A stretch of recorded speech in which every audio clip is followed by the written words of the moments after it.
राधे राधे भक्तों, आज हम सुन रहे हैं कार्तिक महात्म अध्याय 29। बड़े मनोयोग पूर्वक नारद जी से ये कथाएं महाराज पृथु सुन रहे थे। नवमी की कथा सुनने के बाद महाराज पृथु ने नारद जी से कहा, हे देवर्षि, भीष्म पंचक व्रत जो कि भगवान को अत्यंत प्रिय है, किस कारण से प्रसिद्ध हुआ, मेरी यह जानने की प्रबल इच्छा है। नारद जी ने कहा, हे राजन, यह व्रत अनादिकाल से था, परंतु बीच में ही लुप्त हो गया था। दोबारा यह कब और कैसे प्रारंभ हुआ, इसकी कथा सुनो। इस युग में भगवान श्री कृष्ण ने भीष्म पितामह को यह व्रत बताया था और उन्होंने ही सर्वप्रथम इसे किया था। इसी कारण यह व्रत भीष्म पंचक के नाम से प्रसिद्ध हुआ। हे राजा पृथु, महाभारत युद्ध से पहले पांडवों की ओर से जब भगवान श्री कृष्ण कौरवों को समझाने के लिए गए, तब सर्वप्रथम वह विदुर जी के पास पहुँचे। विदुर जी ने उनका अत्यंत आदर सत्कार किया। तत्पश्चात श्री कृष्ण जी भीष्म जी के पास गए। वहाँ जाकर कुशल क्षेम के बाद श्री कृष्ण ने अपने आने का संपूर्ण वृत्तांत भीष्म जी को सुनाया।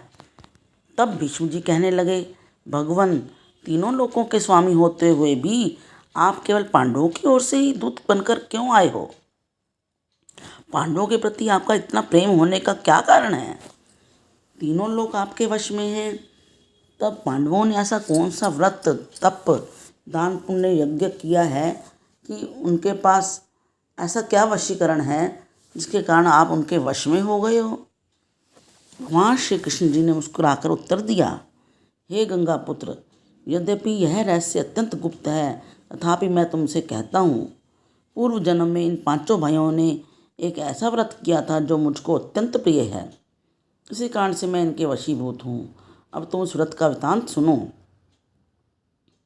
अत्यंत प्राचीन काल में उज्जैन नामक नगरी में कवि, शुचि, दृढ़, दंत तथा हंस नामक 5 ब्राह्मण रहते थे। वे सभी वेदों के ज्ञाता थे, युवा, रूपवान तथा गंधर्व विद्या में अत्यंत निपुण थे। वे सभी दिशाओं में भ्रमण करके अपनी गान विद्या द्वारा पर्याप्त धन प्राप्त किया करते थे। एक बार वे मथुरा नगरी में सुवीर नामक राजा के दरबार में पहुँचे। संगीत कला में निपुण होने के कारण उन्होंने राजसभा में इसका प्रदर्शन करने की इच्छा प्रकट की। वे 4 दिन उपवास तथा परम पवित्र यमुना जी में स्नान करते रहे। फिर उन्होंने किसी से राजा का संपूर्ण वृत्तांत पूछा। उसने बताया कि राजा की कादम्बरी नामक एक अत्यंत सुंदर भोग पत्नी है। वह संगीत विद्या में निपुण है, मधुरकंठी है, नृत्य में अत्यंत प्रवीण है, रूप, लावण्य तथा यौवन में भी अद्वितीय है। यह पत्नी राजा के सम्मुख एकांत में नृत्य तथा गायन करती है। यह सुनकर पांचों एक स्थान पर जाकर खड़े हो गए जहाँ कादम्बरी के नृत्य तथा ताल के स्वर सुनाई देते थे। इसके बाद राजा के पास आने जाने वालों से कहने लगे, बड़े दुख की बात है कि आपके राजा के पास नृत्य कला जानने वाला कोई है ही नहीं। वीणा में तार बराबर नहीं है, 2 तार ढीले हैं और बाजे की धुन के अनुसार नृत्य भी शुद्ध नहीं है। यह बात किसी ने राजा से जाकर कह दी। राजा ने जहाँ पर कादम्बरी का नृत्य हो रहा था वहाँ उन पांचों को बुलवाया। वहाँ पहुंचकर उन्होंने राजा को आशीर्वाद दिया और राजा के निकट बैठ गए। कादम्बरी ने उनको संगीत विद्या में अत्यंत निपुण समझकर अपना विशिष्ट नृत्य किया। जब उसने चक्र में ताल दिया तो उन ब्राह्मणों ने उसको रोका। उसने चक्र छोड़कर यथा योग्य ताल दिया, मगर चक्र खंडित नहीं हुआ। कादम्बरी के इस गुण और उसकी रूप माधुरी को देखकर पांचों उस पर मोहित हो गए। कादम्बरी भी उन पांचों को देखकर उन पर मोहित हो गई। उसने रात्रि के समय गुप्त रूप से अपनी एक सहेली के हाथ पांचों को संदेश भेजा कि तुम में से एक प्रतिदिन नगरी के उत्तर की ओर यमुना नदी तट के समीप लताओं से घिरे निर्जन अनंत नामक तीर्थ में मेरे पास आकर अपनी अपनी विद्या तथा गुण का प्रदर्शन करो। उस समय मैं भी वीणा तथा राग का कौशल दिखाऊंगी। आगे की घटनाएं सुनाते भगवान ने कहा, एक ब्रह्मचारी जो मेरा भक्त था, दुष्संगति से बचने के लिए गांव से अत्यंत दूर रहकर पूजा पाठ किया करता था। उन दिनों वह भीष्म पंचक व्रत करके देवालय में मेरा पूजन कर रहा था। कार्तिक शुक्ल एकादशी के दिन उन संगीतज्ञ ब्राह्मणों में से कवि नाम का बड़ा भाई भी उस देवालय में आया। कादम्बरी भी वहाँ पर पहुँच गई। वहाँ मेरे भक्त ने जिस प्रकार पूजन किया, कवि नामक ब्राह्मण ने भी वैसा ही किया। उसके बाद वीणा लेकर गायन प्रारंभ कर दिया। मेरा भक्त क्योंकि अपने मन पर विजय प्राप्त कर चुका था, इस कारण गायन सुनकर उसे क्रोध नहीं आया। कादम्बरी और कवि समस्त रात्रि गायन और नृत्य करते रहे। प्रातःकाल ब्रह्मचारी भक्त को गोबर का आचमन करते देख कवि ने भी वैसा ही किया। इसके बाद कादम्बरी अपने महल में चली गई। ब्रह्मचारी की संगति और रात्रि जागरण के कारण कवि के समस्त पाप दूर हो गए। अतः द्वादशी के दिन वह अपना समस्त द्रव्य दान करके विरक्त हो गया। दूसरे दिन शुचि आया।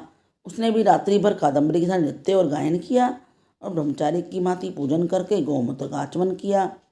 प्रातःकाल होते ही वह भी अपनी संपूर्ण धन दान करके सन्यासी बन गया। उसने निश्चय किया कि जिस प्रकार से कादम्बरी के नृत्य, गायन और रूप को देखकर ब्रह्मचारी का मन विचलित नहीं हुआ, उसी प्रकार मुझे भी मन को वश में कर लेना चाहिए। तीसरे दिन त्रयोदशी को दृढ़ नामक वाला भाई कादम्बरी से मिलने आया। समस्त रात्रि नृत्य गायन करने के बाद ब्रह्मचारी की भांति उसने भी पूजा की और गो दुग्ध का आचमन किया। दोनों भाइयों के समान वह भी विरक्त होकर सन्यासी बन गया। अगले दिन अर्थात चतुर्दशी को मंदिर में चौथा भाई दंत आया और पूर्ववर्ती बंधुओं के समान कादम्बरी का रात्रि भर नृत्य और गायन करके ब्रह्मचारी से बचे घी का पान करके मन शुद्ध हो जाने के कारण विरक्त हो गया। और सबसे अंत में अर्थात पूर्णिमा को हंस नामक सबसे छोटा भाई आकर ब्रह्मचारी को प्रणाम किया और यमुना में स्नान करके आंवले के वृक्ष के नीचे श्राद्ध किया और बाद में अपने भाइयों के समान ही विरक्त हो गया। इस प्रकार से पांचों भाइयों ने एक एक दिन यह व्रत किया। कथा समाप्त करते हुए भगवान श्री कृष्ण ने कहा, हे भीष्म, कार्तिक मास में हमारा पूजन और दान पुण्य करने से करोड़ों योगियों के समान फल प्राप्त होता है। उधर राजा ने नित्यवती रात्रि में कादम्बरी के मंदिर में जाने का समाचार पाकर उसे महल में बंद कर दिया, जिससे वह मंदिर नहीं जा सकी। कार्तिक मास में हमारे सामने नृत्य गायन करने के कारण वही कादम्बरी अगले जन्म में द्रौपदी हुई। हंस नाम वाला ब्राह्मण आंवले के वृक्ष के नीचे श्राद्ध आदि करने से युधिष्ठिर हुआ। एकादशी के जागरण कारण कवि अर्जुन, शुचि सहदेव, दंत नकुल तथा दृढ़ नाम वाला ब्राह्मण पराक्रमी भीम हुआ। हे भीष्मजी, वस्तुतः पूर्व जन्मों में पांडवों द्वारा किए गए इस व्रत के कारण ही मैं उनके वशीभूत हूँ। अथ कार्तिक मातम अध्याय 29 समाप्तम। Please like, share and subscribe. Hare Krishna Krishna Krishna Hare Hare, Hare Ram Ram Ram Hare Hare.